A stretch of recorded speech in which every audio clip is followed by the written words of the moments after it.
Opa, galera, concurseriano e concurseriana do meu Brasil, voltamos novamente, voltamos novamente com a aula 5 do Estatuto Geral das Guardas Municipais, beleza? Então, você que está acompanhando nossas aulas aí, eu agradeço pelo carinho de todos, tá? Pelos novos inscritos, agradeço a todos e vamos passar aqui uma informação antes da gente começar a aula. A gente tem um material, tá? A gente disponibiliza esse material para vocês. São 50 questões do Estatuto Geral das Guardas Municipais, todas comentadas, tá? É um material que você compra direto na Hotmart. Eu vou deixar o link aqui na descrição e no comentário fixado. E agora a gente adicionou 210 questões do conhecimento específico do cargo, né? Então você vai ter ali... a gente pegou todas as matérias do conhecimento específico, né, que é a Constituição Federal, a Lei do Idoso, a Lei do Desarmamento, o Estatuto Geral das Guardas Municipais também, Lei Maria da Penha, o ECA, né, que é o Estatuto da Criança e do Adolescente. Então a gente pegou todos esses assuntos, que ele vem dividido em artigos, né? Não precisa você estudar todo o artigo, ele vem dividido. Então a gente dividiu essas questões para que você estude realmente aquilo que vai cair. Tem mais. A gente se baseou nas questões que a banca que você vai fazer o concurso, que é a VUNESP, né? A gente se baseou na VUNESP para fazer as questões, tá? Então é um material assim direcionado para aquilo que você realmente precisa estudar da parte específica. Então você já tem aí esse material para você poder adquirir, tá? Se você chegou no canal aqui de paraquedas, eu vou pedir para que você se inscreva no canal, né? Eu vou pedir para que você deixe seu comentário e eu vou pedir para que você também deixe seu like, né? Se você gostar do conteúdo, beleza? Algumas pessoas estão me dizendo por aí que quem se inscreve no canal passa no concurso, então vamos se inscrever, galera. Vamos se inscrever, beleza? Então, sem mais enrolação, sem mais delongas, vamos começar aqui a nossa aula, né? Falando aqui do controle, né? Então, o artigo 13 ele vai dizer o seguinte, ó. Então, o funcionamento das guardas municipais será acompanhado por órgãos próprios, permanentes, autônomos e com atribuições de fiscalização, investigação e auditoria mediante. Aí tem o controle interno, né? Que o controle interno ele vai falar da corregedoria, que é exercido pela corregedoria naqueles com efetivo superior a 50 servidores da guarda e em todas as que utilizam arma de fogo para apurar as infrações disciplinares atribuídas aos integrantes do seu quadro. Então a corregedoria ela funciona como se fosse... o controle interno, que ele se refere aqui no texto, é uma atividade realizada dentro da própria instituição. Qual é o objetivo, né? O objetivo, como o texto já diz, é fiscalizar e regular o cumprimento das normas e regulamentos internos. Então, no caso das guardas municipais, o controle interno é realizado pela corregedoria, né?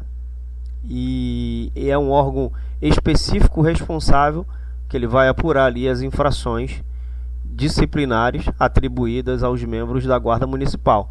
Então a corregedoria é um órgão autônomo, né? Ou seja, ele possui uma independência, né? E autoridade para conduzir investigações internas e para tomar medidas disciplinares quando necessário. Então ela tem a competência de investigar denúncias, queixas disciplinares, né?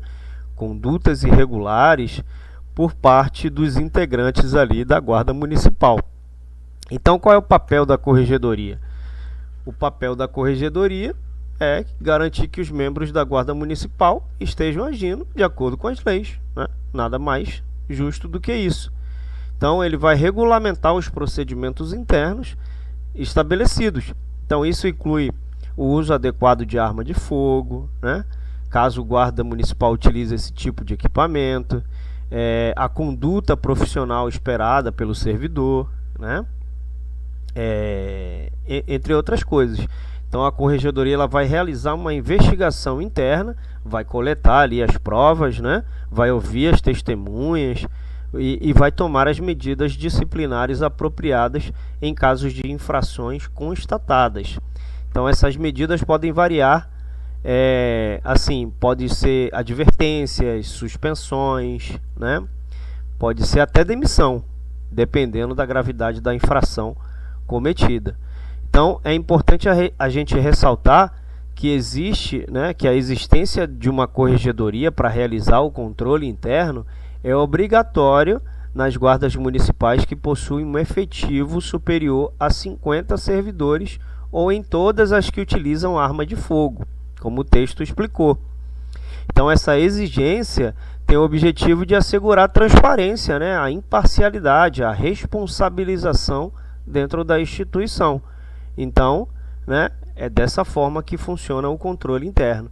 Já no controle externo, é exercido pela ouvidoria. Então, a ouvidoria ele vai ouvir o povo e vai ouvir também os próprios funcionários, né? Então, para a gente exemplificar, eu vou ler o texto da lei. Ó.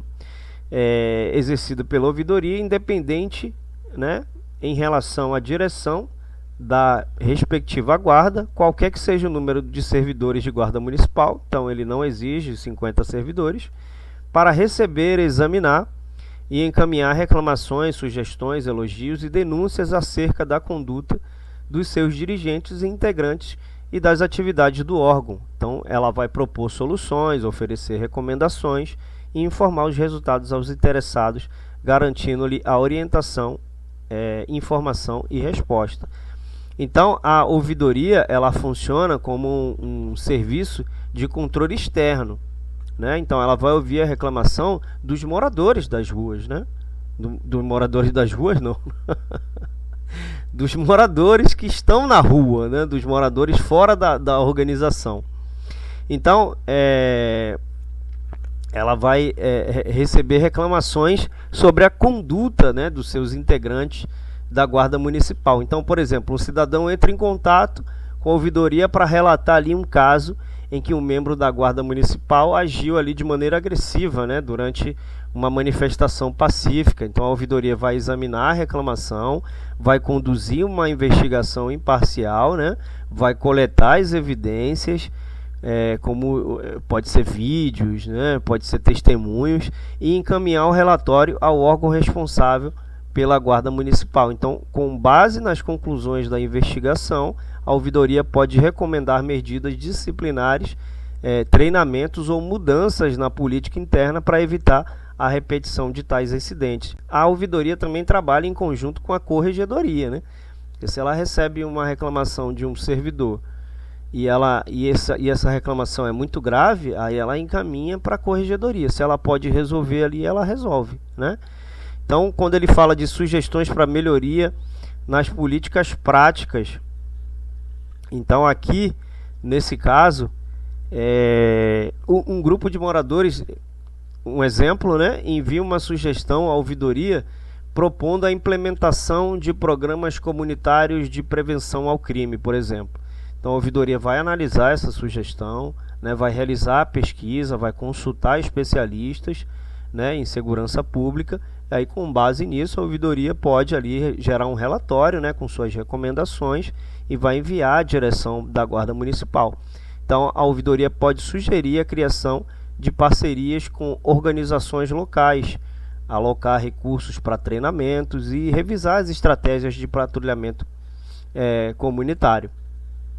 Então, ela pode também receber denúncias, denúncias acerca da conduta de seus dirigentes, como ele diz aqui no texto. Então, essas denúncias, por exemplo, um funcionário mesmo da Guarda Municipal, ele envia uma denúncia à ouvidoria alegando que um dirigente qualquer, né, está envolvido em atividades corruptas. Aí sim, né, ele está fazendo, sei lá, um exemplo, desvio lá de recursos, né? Então, a ouvidoria vai receber a denúncia, vai conduzir uma investigação imparcial e confidencial, né?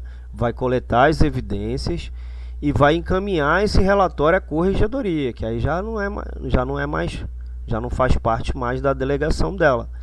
Então, as autoridades competentes vão fazer a investigação mais aprofundada e, se possível, medidas disciplinares ou criminais podem ser estabelecidas, tá? Então, lembrar que a banca ela vai misturar esses conceitos, tá? Ela vai colocar controle interno como ouvidoria ou controle externo como corregedoria. Então, prestar atenção que a corregedoria ela tem um efetivo superior a 50 servidores e a ouvidoria não necessita, qualquer que seja o número de servidores. Então, ela pode misturar esses conceitos. Então, é bom você prestar atenção nessas informações para que a banca não te dê essa pegadinha, tá? Continuando aqui, no parágrafo 1, ainda falando do controle, né? Ele vai dizer aqui no parágrafo 1 o seguinte: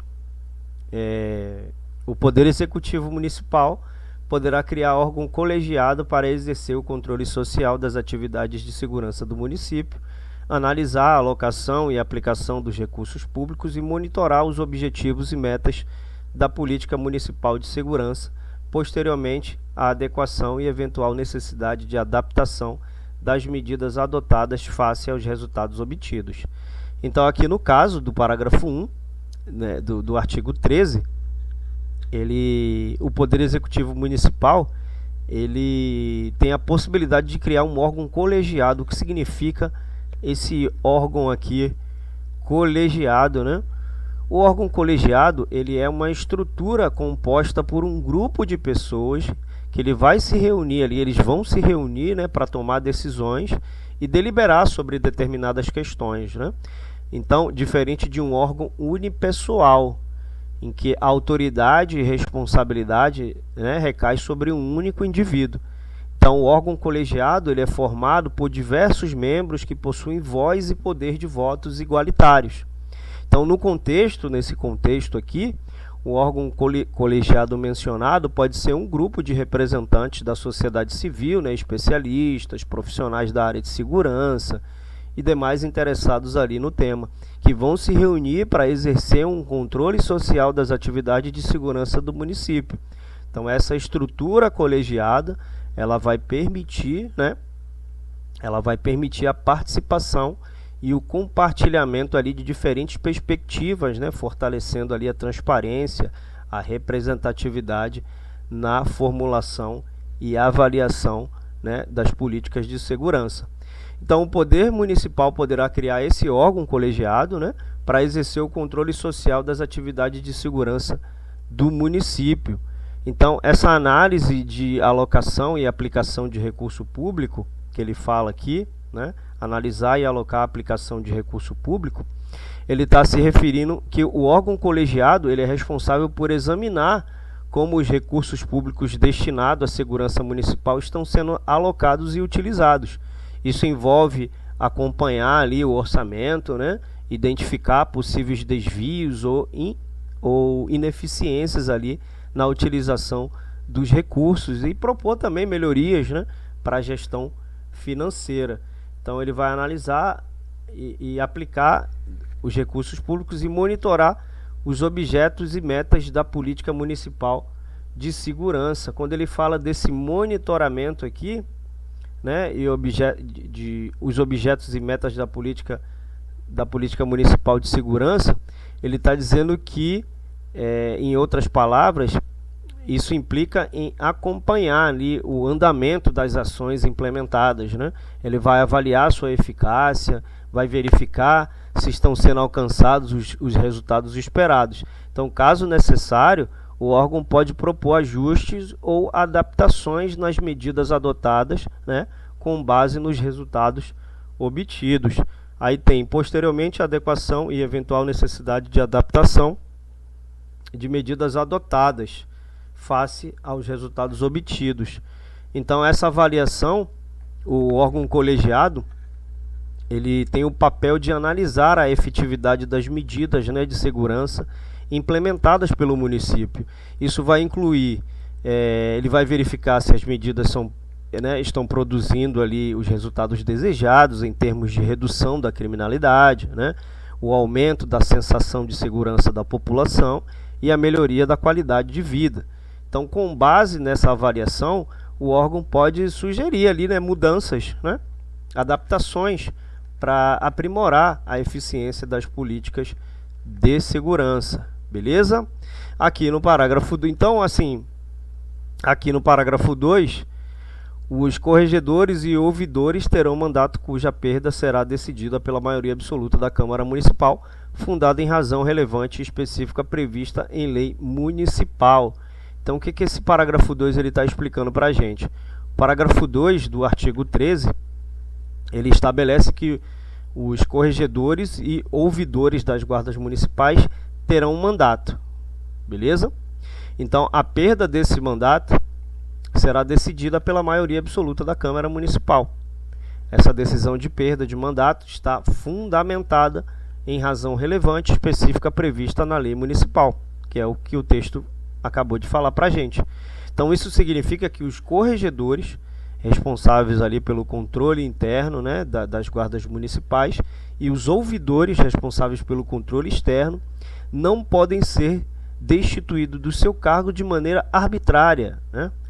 Então, a perda do mandato só pode ocorrer por uma razão relevante e específica estabelecida em lei municipal. E a decisão precisa ser aprovada pela maioria absoluta dos membros da Câmara Municipal. Essa medida visa garantir a independência e a estabilidade desses cargos, evitando interferências políticas ou remoções injustificadas.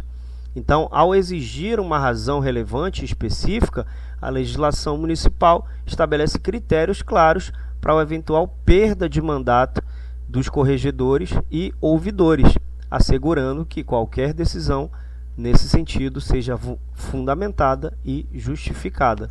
Beleza? O artigo 14, para efeito do disposto do inciso 1 do caput do artigo 13, o guarda municipal terá código de conduta próprio conforme dispuser a lei municipal. Então, o código de conduta ele tem como objetivo ali estabelecer diretrizes, normas, né, princípios éticos que devem nortear ali o comportamento dos integrantes da guarda municipal. Então, nesse caso, ela define as responsabilidades, os deveres, né, as proibições e as condutas esperadas dos membros da guarda municipal em atuação profissional. Então, ao estabelecer um código de conduta próprio, a lei municipal ela vai buscar garantir que os integrantes da guarda municipal ajam de acordo com esses padrões éticos e profissionais, né, adequados.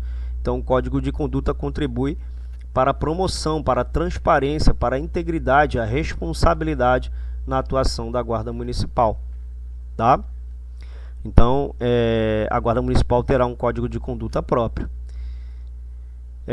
No parágrafo único, os guardas municipais não podem ficar sujeitos a regulamentos disciplinares de natureza militar. Por isso que ele tem o seu próprio, né, a sua própria conduta. Porque qualquer coisa que esteja ligado de natureza militar não condiz com o guarda municipal. Tanto o uniforme, né, quanto a conduta, quanto as regras, são coisas distintas, né? Então a guarda municipal não pode ficar sujeita a regulamentos disciplinares de natureza militar, beleza? Então, esse parágrafo ele quer dizer o quê, né? Ele reconhece que as guardas municipais possuem ali características distintas das forças militares, então são dois órgãos diferentes, né? Não pode misturar essas duas condutas, né? Uma tem uma conduta e o outro tem outra conduta, beleza? Então vamos seguir aqui, respira fundo que tudo vai dar certo.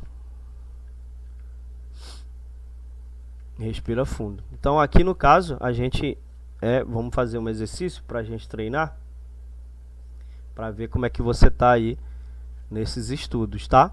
Vamos fazer um exercício aqui tranquilão e você vai ver como é fácil estudar. Então a pergunta 1 ele vai dizer o seguinte: lembrando que esse material isso aqui é uma degustação, né, do que você tem lá no nosso material. Essas perguntas estão lá no nosso material também. E aí você tem o material completo com um preço super justo, né? É um preço acessível, um preço que não é tão alto. Então, lembrando que também, se puder, se inscreva no canal, deixe um comentário. Pode ser um comentário positivo, pode ser um comentário negativo, né? Deixe seu like também para ajudar na divulgação, para ajudar o titio aqui, né? A continuar dando essas aulas gratuitas aí para vocês, tá? Então, quais são os órgãos responsáveis? A gente acabou de estudar isso, tá? Quais são os órgãos responsáveis pelo acompanhamento do funcionamento das guardas municipais de acordo com o artigo 13? Então, letra A, controle interno e controle externo. Letra B, ouvidoria e corregedoria. Letra C, auditoria e diretoria. Ou letra D, órgãos próprios, permanentes e autônomos. Então, aqui a banca ela quer confundir você, né? Quando você bate o olho em controle interno e controle externo, opa!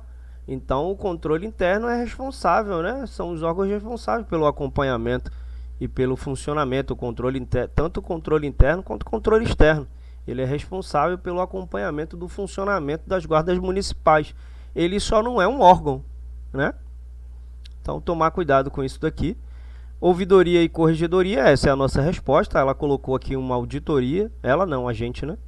Auditoria e diretoria, né? Quem não está estudando não vai saber. E órgãos próprios, permanentes e autônomos. Na verdade, isso aqui é a explicação do que é a ouvidoria e a corregedoria, que são órgãos próprios, permanentes e autônomos. Então, nossa resposta aqui é a letra A. Não, ele colocou A aqui, mas é letra B, tá? Aqui está A, mas é letra B. Então, estabelece o funcionamento das guardas municipais, será acompanhado por órgãos próprios, permanentes, autônomos e com atribuições de fiscalização, investigação e auditoria. O controle interno é exercido pela corregedoria, que apura as infrações disciplinares atribuídas aos integrantes da guarda municipal, e o controle externo é exercido pela ouvidoria, que recebe, examina e encaminha reclamações, sugestões, elogios e denúncias acerca da conduta da guarda municipal. Beleza? Então hoje a gente fica por aqui. Se você gostou, mais uma vez eu reitero, deixe seu comentário, né? Se você quiser mais aulas, deixe seu comentário, eu quero, hashtag eu quero, que aí eu vou, né? Isso vai me incentivar a dar mais aulas. Isso também vai me dar um feedback que vocês estão gostando da aula, que vocês querem mais aula, tá bom? Então muito obrigado pela atenção de todos, aquele abraço e tchau!